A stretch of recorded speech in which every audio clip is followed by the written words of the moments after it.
Bonsoir et bienvenue dans Il était un sommeil. J'espère que ta journée s'est bien passée. Dis-moi, de quel coin du monde tu écoutes ce soir? Et chez toi, il fait encore jour ou la nuit est déjà tombée doucement, comme une couverture sur les toits? Ici, on murmure l'histoire au creux de l'oreille, pour que l'esprit s'apaise, que les pensées ralentissent et que le sommeil vienne doucement, bercé par les récits du passé. Ce soir, je te mène dans le désert brûlant de la Syrie antique, à la rencontre d'une reine hors du commun, Zénobie. Polyglotte, stratège, raffinée, cette souveraine de Palmyre a osé se dresser contre l'Empire romain, sans trembler. Elle a conquis des terres, tenu tête aux légions, et failli bâtir un empire rival. Son nom, presque effacé des livres d'histoire, brille encore dans la poussière des ruines. Ce soir, c'est son histoire que nous allons raconter calmement, lentement, comme un murmure venu d'un autre temps. Zénobie naît aux alentours de l'an 240, dans la majestueuse cité de Palmyre, un carrefour de civilisation, niché entre les montagnes de l'Orient et les ambitions de Rome. Une ville faite de colonnes de pierre, de parfums d'épices, de cavaliers au galop et de rêves impérieux.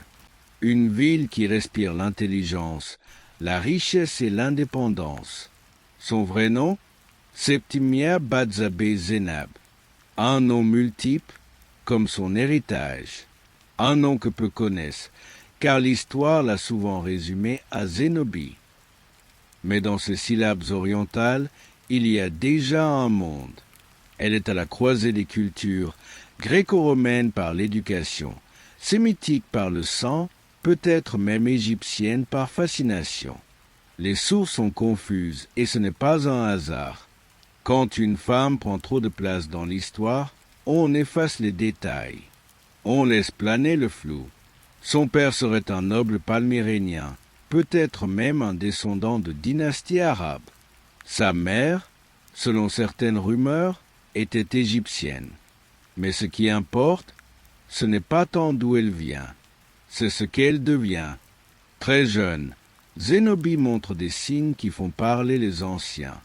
Elle comprend vite. Elle parle plusieurs langues, le grec, l'araméen, un peu d'égyptien. Et elle apprend aussi le latin, la langue des maîtres. Pas pour leur plaire, mais pour les comprendre. Elle lit les philosophes. Elle dévore les épopées. Dans sa chambre aux rideaux d'indigo, on l'imagine plongée dans l'Iliade, rêvant d'héroïsme et de grandeur. Mais ce n'est pas seulement une érudite. C'est une cavalière, une stratège en herbe, une enfant qui, déjà, regarde les hommes en face. Les vieillards du palais, les scribes et les commerçants murmurent. Cette fille, ce n'est pas une rose, c'est une épine royale. Et dans leur voix, il n'y a pas de mépris. Il y a du respect et un peu de crainte. On raconte que, dès ses 10 ans, elle montait à cheval comme un général, que, dans les salons parfumés, elle écoutait les débats politiques sans ciller, et que, parfois, elle posait des questions que les hommes n'osaient formuler. Elle ne rêvait pas de mariage, elle ne brodait pas de coussins, elle rêvait de cartes, d'alliances, de terres à libérer. Elle voulait écrire l'histoire et pas juste la lire. Zénobie grandit dans une époque où les femmes n'ont pas voix au chapitre. Mais elle parle, et quand elle parle, on l'écoute.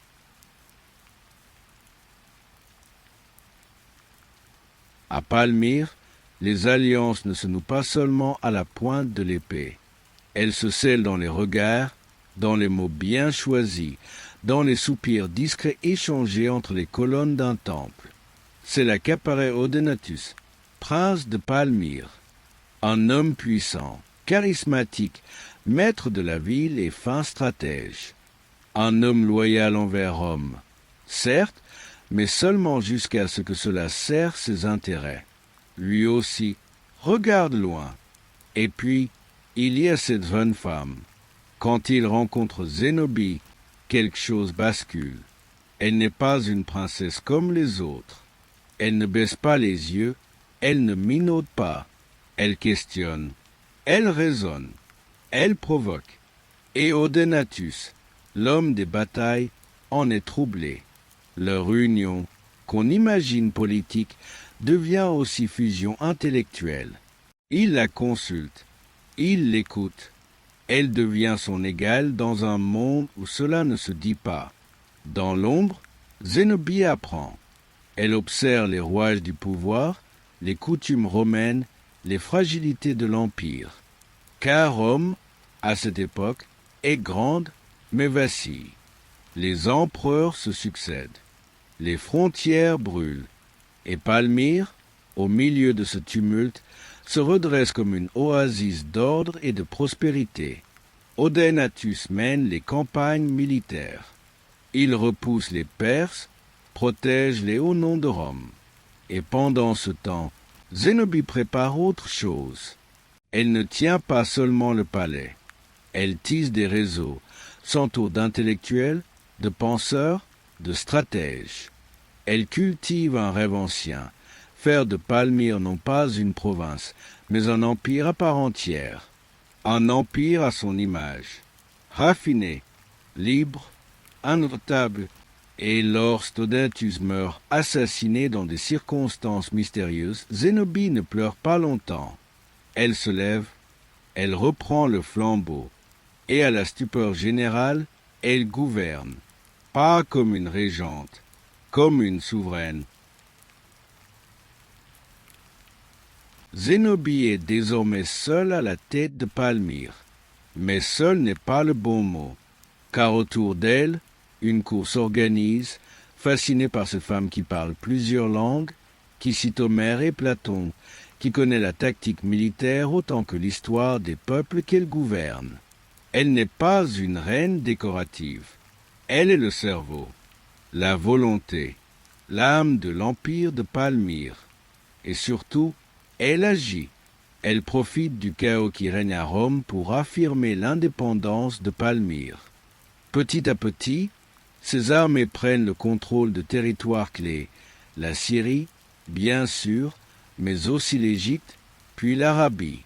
En quelques années à peine, elle bâtit un empire aussi vaste que stratégique. Un empire qui fait passer un message très clair à Rome. Palmyre ne vous appartient plus. C'est une déclaration d'indépendance sans jamais prononcer le mot.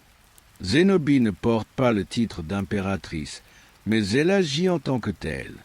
Sur les pièces de monnaie, elle se fait représenter couronnée de lauriers. Elle s'adresse au roi comme une égale. Elle gouverne avec fierté et détermination. Les routes commerciales qui traversent l'empire de Palmyre rapportent des fortunes. La ville rayonne de culture, de philosophie, de commerce. C'est un carrefour d'influence, de peuples et de langues, un joyau en plein désert. Mais dans les palais de Rome, les sourcils se froncent. Qui est donc cette femme orientale qui ose tracer sa propre route? Qui ose lever des armées, imposer sa vision? Et surtout, qui gagne? Les empereurs romains hésitent. Loin, très loin de là, cette reine semble avoir pris le contrôle d'une partie essentielle de l'Empire. Mais Rome a d'autres problèmes. Alors on temporise. On regarde, on espère qu'elle se lassera. Mais Zénobie ne se lasse pas. Elle avance.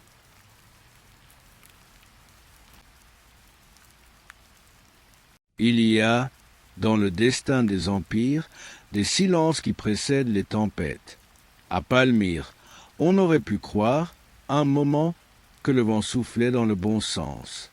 La richesse affluait, les alliances se tissaient comme des fils d'or entre l'Orient et l'Occident, et les routes de commerce résonnaient du palan des caravanes chargées d'ombre, de soie, d'encens et de promesses. Mais dans les couloirs de Rome, le nom de Zénobie commençait à inquiéter. Ce n'était plus une reine provinciale. Ce n'était plus un royaume vassal. C'était une souveraine qui, sans demander la permission, s'était fait un trône au carrefour du monde. Elle gouvernait non plus en sujet, mais en égal. Elle faisait frapper sa propre monnaie avec son visage gravé dans le métal. Elle se faisait appeler Augusta, un titre réservé aux impératrices romaines. Et elle avait étendu son influence bien au-delà de ce que Rome pouvait tolérer, de l'Égypte jusqu'à l'Anatolie. Pour les sénateurs romains, pour les généraux fatigués d'années de guerre civile, Zénobie n'était plus seulement ambitieuse. Elle devenait un problème.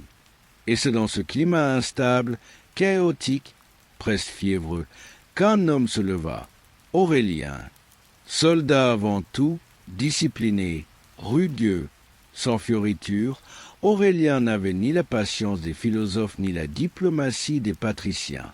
Il voulait remettre de l'ordre, réunifier un empire en lambeaux, et écraser ce qui, dans l'ombre, prétendait le remplacer. Quand il apprit que Zénobie avait pris Alexandrie, l'un des joyaux de la couronne romaine, il comprit qu'il n'avait plus le choix. Il fallait marcher vers l'Est. Ce n'était pas une décision de conquête dans son esprit. C'était une opération de restauration, une reconquête du cœur. Rome, pensa-t-il, devait redevenir Rome. Et là-bas, dans les palais de Palmyre, Zénobie vit la tempête se lever. Mais elle ne recula pas. Elle convoqua ses conseillers. Elle écouta, pesant chaque mot, chaque crainte, chaque murmure. Elle savait que la confrontation était inévitable, mais elle ne la craignait pas, car elle croyait en son destin. Elle avait gouverné seule, sans l'aide de Rome, depuis la mort de son mari. Elle avait prouvé qu'une femme, dans ce monde d'hommes, pouvait être stratège, visionnaire, respectée. Et elle n'avait pas construit Palmyre comme un simple bastion, mais comme un symbole, un rêve d'Orient, affranchi des chaînes du pouvoir occidental. Alors quand Aurélien entama sa marche, reprenant l'Égypte d'un coup de sabre, traversant les terres désertiques, avançant ville après ville, Zénobie se prépara. Elle renforça les murailles, organisa la défense, envoya des missives, mobilisa ce qu'il restait de l'armée palmyrénienne, usée mais loyale, et surtout, elle resta digne. Là où d'autres auraient fui ou négocié dans la peur, elle se redressa.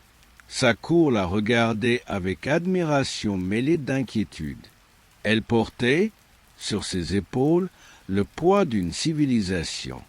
Et dans ses yeux, il n'y avait ni panique ni résignation, juste la certitude que, même si elle devait tomber, elle tomberait debout. Dans les couloirs de marbre blanc du Sénat romain, les échos du nom de Zénobie résonnaient avec un mélange d'admiration glacée et de peur. Une reine orientale, cultivée, stratège, respectée de ses hommes, et qui, depuis Palmyre, avait osé faire ce que peu de rois même n'auraient tenté, briser la mainmise de Rome, non par fureur, mais par intelligence. Et tandis que l'Empire, affaibli par ses propres luttes intestines et ses menaces barbares, vacillait sur ses fondations, la voix de Zénobie s'élevait depuis le désert. Elle ne criait pas, elle ne vociférait pas, elle proclamait doucement, mais fermement, une vérité inacceptable pour les sénateurs: l'Orient n'était plus à vendre. Et Palmyre, rayonnante, était désormais une capitale en elle-même. Alors, bien sûr, Rome a réagi, et pas avec des mots. Quand l'empereur Aurélien monta sur le trône, il trouva une carte amputée de l'Égypte, une Syrie aux mains de cette reine et un commerce en ruine. Pour lui, l'affaire n'était pas diplomatique, c'était une affaire de survie politique et une question d'honneur. Mais comment affronter une femme qui ne se comportait ni en rebelle, ni en conquérante? Zénobie n'avait pas levé l'étendard de la rébellion par caprice. Elle avait protégé son peuple, défendu ses routes commerciales, offert à ses voisins un modèle stable, riche et cultivé. Alors oui, Aurélien s'est préparé à la guerre. Une guerre non seulement de soldats, mais d'idéologie, car face à elle, il ne combattait pas seulement une armée, Il combattait l'idée même qu'une femme étrangère puisse incarner la grandeur impériale. Les vents du désert avaient été favorables à Zénobie pendant longtemps. Mais nul vent, aussi bienveillant soit-il, ne peut éternellement repousser la tempête qui vient du cœur d'un empire blessé. En 272 après Jésus-Christ, Aurélien lança sa grande offensive. Une armée disciplinée, massive, remontée comme un arc. Palmyre, joyau de l'Orient, se dressait là, seul, face à la machine de guerre romaine. Zénobie, tourtant, ne trembla pas. Elle avait fortifié la ville, préparé ses troupes, soigné chaque stratégie. Mais Rome ne venait pas seulement pour soumettre. Elle venait pour effacer. Les batailles furent terribles. Le sable, d'un rouge terreux, portait les marques des chevaux, des cris et des illusions brisées. Pourtant, jusqu'au dernier moment, Zénobie se tint droite, sur son cheval, dans son armure, le regard porté au loin. Elle pensait encore pouvoir négocier, sauver Palmyre, préserver ses enfants de la destruction. Mais à la rivière Euphrate, tout bascula. Trahie, encerclée, affaiblie, elle tenta de fuir vers les Perses pour chercher un appui. C'était sa dernière carte, mais le destin ou Rome en avait décidé autrement. Elle fut capturée avant même d'avoir atteint l'autre rive. Et Palmyre fut livrée. Certains disent que la ville fut épargnée une première fois, que les habitants obtinrent clémence. Mais à la moindre révolte suivante, Rome revint. Et ce que Zénobie avait élevé de ses mains, ses colonnes, ses temples, ses marchés pleins de vie fut rasé. Le désert redevint silence. Elle avait été reine, stratège, érudite, cavalière et maintenant une captive, conduite à Rome, chargée de chaînes dorées, oui, dorées, dit-on, car même l'orgueil de l'Empire voulait lui rendre hommage dans l'humiliation. Elle traversa la ville éternelle lors du triomphe de l'empereur Aurélien. Les foules acclamaient leur vainqueur. Mais parmi les cris et les fleurs jetées au passage des chars, certains regards se tournaient vers elle. Cette femme droite, digne, impassible. Certains dirent même qu'elle éclipsait Aurélien par sa seule présence. Était-ce la fin? Non, car l'histoire, parfois, s'adoucit. Zénobie ne fut pas exécutée. Peut-être parce qu'Aurélien admirait sa bravoure. Peut-être parce qu'il la trouvait utile. Toujours est-il qu'elle obtint ce que tant d'autres captifs royaux n'ont jamais eu, la vie, et pas n'importe quelle vie. Rome lui aurait offert une villa somptueuse dans la campagne tibérine. Elle y aurait vécu ses jours en femme lettrée, entourée de philosophes, de poètes, d'objets d'art et de souvenirs. Une existence paisible, loin des faces de Palmyre, mais riche d'un autre pouvoir, celui de la mémoire. D'autres disent qu'elle aurait fini ses jours en Égypte, retirée dans le silence, méditant sur le sable de son enfance. La vérité, on ne la saura jamais tout à fait, mais qu'importe, au fond, car ce que Zénobie a laissé derrière, elle est bien plus grand que des dates ou des faits figés. Elle a laissé une empreinte, celle d'une femme qui, en un siècle dominé par les hommes et les empires, a osé s'élever, régner, rêver et défier Rome. Alors voilà, vous venez de traverser les siècles, de fouler le sable brûlant de Palmyre, de longer les colonnes éclatées par le soleil, de suivre les pas d'une femme qui n'aurait jamais dû entrer dans les livres d'histoire et qui pourtant si effrayait un chemin à la force de son esprit et de sa volonté. Zénobie n'était pas une légende. Elle était bien réelle. Chair, souffle, regard vif et pensée tranchante. Elle a été cette voix féminine dans un monde de cuirassés et de sénat. Une voix qu'on a voulu faire taire, oublier, effacer. Et pourtant, malgré les siècles, malgré l'oubli, elle est toujours là. Son nom ne s'écrit plus sur les colonnes de marbre, mais il circule dans l'air, dans les livres discrets, dans les rêves de ceux qui, comme vous, tendent l'oreille au passé. Peut-être que vous l'avez entendu ce soir. Peut-être qu'entre deux phrases, entre deux soupirs de l'histoire, c'était elle. Zénobie nous rappelle que l'échec n'efface pas la grandeur, que la chute ne détruit pas la lumière qu'on a portée, que régner n'est pas qu'une question de trône, mais d'âme. Et parfois, ce sont les exilés, les vaincus, les oubliés, qui ont les histoires les plus profondes à raconter. Alors, où que vous soyez ce soir, à Paris, Montréal, Dakar, Bruxelles ou dans un petit village silencieux, j'espère que ce récit vous a accompagné comme une couverture douce, comme une lumière tamisée au fond d'une pièce tranquille. Et si vous êtes encore réveillé, dites-moi, en commentaire, d'où écoutez-vous cette histoire et quel autre personnage, oublié ou célèbre, aimeriez-vous que l'on découvre ensemble dans une prochaine veillée? Je vous lis toujours avec attention et tendresse. Et vos suggestions sont les graines de nos prochaines nuits. D'ici là, prenez soin de vous. Rêvez fort, rêvez loin, et laissez l'histoire vous bercer encore un peu. À très bientôt.